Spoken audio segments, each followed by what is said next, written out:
Nyt on kyllä taas aika etuoikeutettu fiilis. Fatsi on tosiaan ollut työmatkalla Perussa ja se on seuraavaksi menossa Argentiinaan. Mutta tässä oli sopivasti 5 päivää aikaa, niin päätettiin, että lähdetään Galapagos-saarille. Koska ei varmaan tällaista mahdollisuutta tule toista kertaa ihan lähiaikoina. Mä en tiedä Galapagos-saaresta ihan hirveästi mitään muuta kuin, että se pitäisi olla ihan niin kuin luontoäidin helmi. Ja odotetaan innolla, mitä tapahtuu. Nyt hyvät yöunet ja huomenna Galapagos-saarille.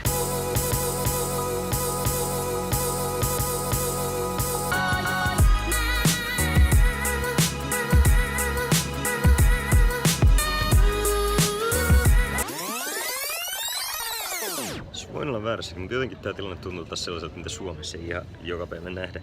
Eli mä saavuin tänne lentokentälle ja pääsin lähtöselityksestä ohi portille, jossa ei ollut ketään. Ja sitten joku henkilökunnan tyyppi tuli sanomaan, että hei, sun lento on peruttu kautta siirretty. Ja sit mut ohjattiin tänne jonoon selvittää tilanne lisää. Nyt mä oon ollut tässä tunnin ja tää ei ole liikkunut mihinkään. Täällä me funtsaillaan elämää.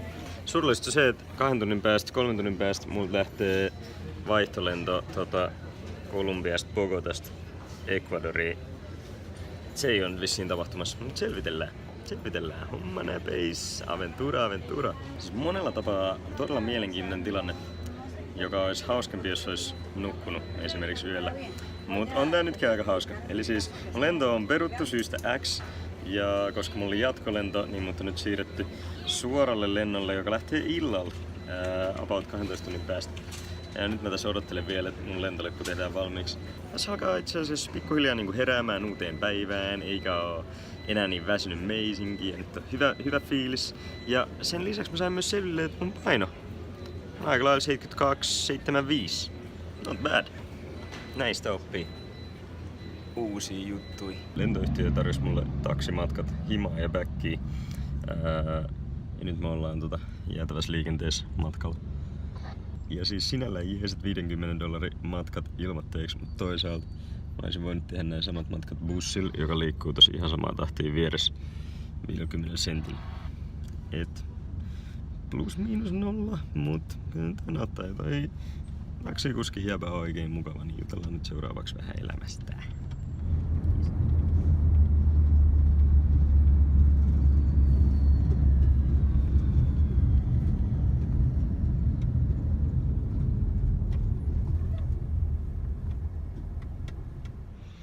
Nice. Nyt ollaan kämpillä. Nyt tästä rennot 6-7 tuntia unta ja sitten takas lentokentälle. Yes! Nyt ollaan mestoilla! What up? Ja patsikin on ihan amazing ace! Yes! Suomessa löytää tällaisia kavereita pitkän perjantai-illan jälkeen. Täällä nautitaan varjosta. Oh. Hello. Ja mikä parasta, hotellistakin näkyy koko ajan miten merileijonat chilleilee ja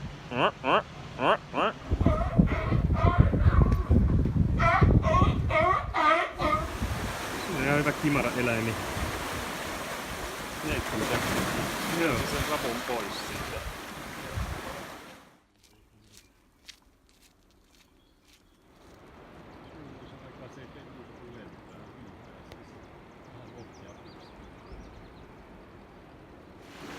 Se on yllättävän jännittävä tilanne, kun lähtee snorkelaamaan.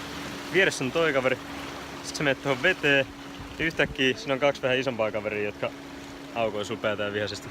Se on vähän niinku karhujen kanssa. Älkää kiusatko skidei. Mut kuulemma se on ihan fine, jos tosta menee nopeasti ohi. Jatkaa matkaa tonne, niin sitten ei haittaa. Kuumottaa. Jes, eli tervetuloa seuraamaan meikäläisen ensimmäistä snorklausta Galapagos-saarilla. Alku oli vähän kiire pois siitä laiturin luota, koska sen skidimerileijonan vanhemmat tuli lievästi sanottuna ylihuolehtivaisia. Mut ei siinä mitään. Mä bongasin hyvännäköiset kalliot ja lähdin uimaan niitä kohti. Sitten tuli vastaan tää kaveri. Ihan tajuton setti. Ja merileijona vielä kaupan päälle. Huhhuh. Kädet vähän tärisi. Ensimmäisellä snorklauksella. Ei mitään järkeä. Sitten alkoi vähän kuumottelee toi merileijona, niin mä lähdin paniikkisesti räpiköimään takaisin kohti rantaa. Se oli semmonen keissi. Mä oon mitään sanottavaa. Ihan rento, että tossa on myös toi Little Fella vaan makoilemassa taustalla. Tuosta äsken mentiin. Suuntaan nyt vielä sen verran, että onneksi mentiin.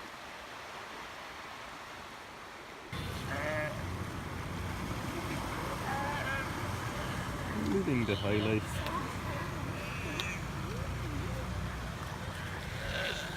Merileijona bakkanaali.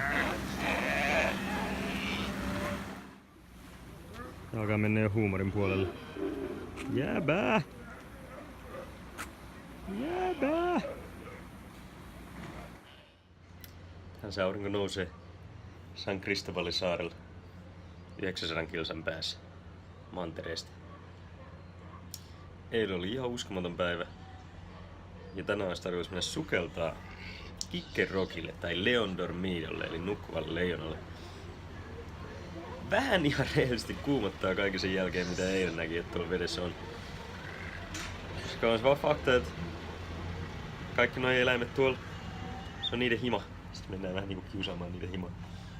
Luotto on kova, että ne jaksaa ottaa yhden suomipojan messiin.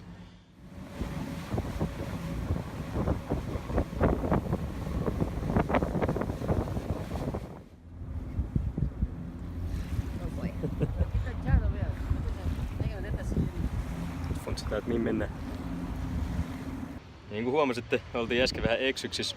Tää on kuulemma aika perus, että tänne iskee aina välillä kun lämpötilat vaihtelee, niin tuollainen sumu, joka kietoo koko saaren ympärille. Ihan uskomatonta. Niin kuin ihan yhtäkkiä me oltiin vaan keskellä sumua, ei nähty mitään ja ne tyypitkin joutu ottaa tuollaisen pienen veneen katsomaan, että mennäänkö me oikeaan paikkaan. Mä voin kuvitella, kun jotkut ekat merirosvot on saapunut tänne, löytänyt tämän saaren, sitten kun on lähtenyt pois, niin yhtäkkiä se on kadonnut kokonaan. Kyllä sit saa jonkun legendan rakennettu. Ihan niin kuin sitä elokuvasta. Yar, Pirates of the Caribbean. Seuraavaksi sukeltaa. Ollaan me löytyy.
Eilen oltiin sukeltamassa ihan mieletön katsaus ihan erilaiseen maailmaan. Mut, meillä on yksi kokonainen päivä vielä jäljellä. Seuraavaksi lähdetään pyöräilemään tonne sisämaahan. Jaksaa. Alku hyvä. Nice! Eka iso nousu tehty. Patsikin ihan messissä. Hello. Yes. Ja seuraavaksi päästään hypettää koko Galapagossaarten ainoat makeen veden lähdettä. Vesitekniikan opiskelijalla ehdottomasti place to be El Junco.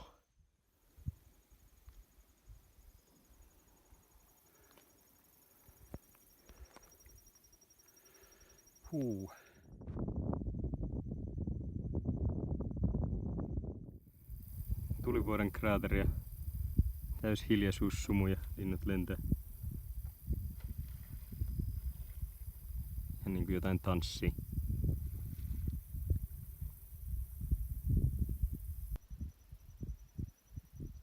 Tosi hieno paikka. Mä en ois koskaan uskonut, että tää päivä koittaa. Nyt ollaan Fajan kanssa pilvessä. Find the turtle. Sinne se maastoutuu. Jep.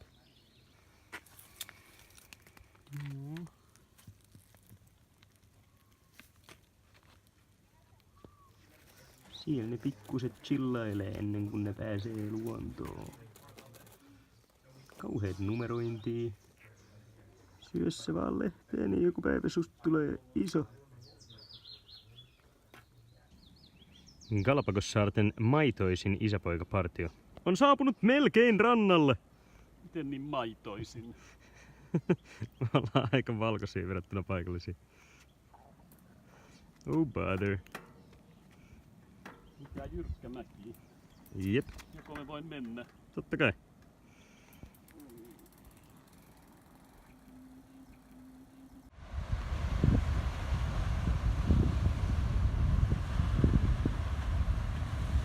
Pakko sanoa, että kyllä näidenkin taustaväritys on aika hyvä. Äsken kun sitä miettii elämää kävelee, niin välillä meinaa kävellä päälle. Vaikein puoli näissä saarissa on se, että mä luulen, että täällä pitäisi olla varmaan vuosi ennen kuin näkisi edes puoliakaan näistä elämistä, mitä täällä voit nähdä. Voit kuunnella ihmisiä ja katsoa kuvia ja olla vaan silleen, että what? Mut sit toisaalta kun mä mietin, mitä kaikkea mä oon nähnyt, niin ei tässä voi olla muuta kuin äärimmäisen kiitollinen. Ehkä sitä tullaan vielä joku päivä backiin.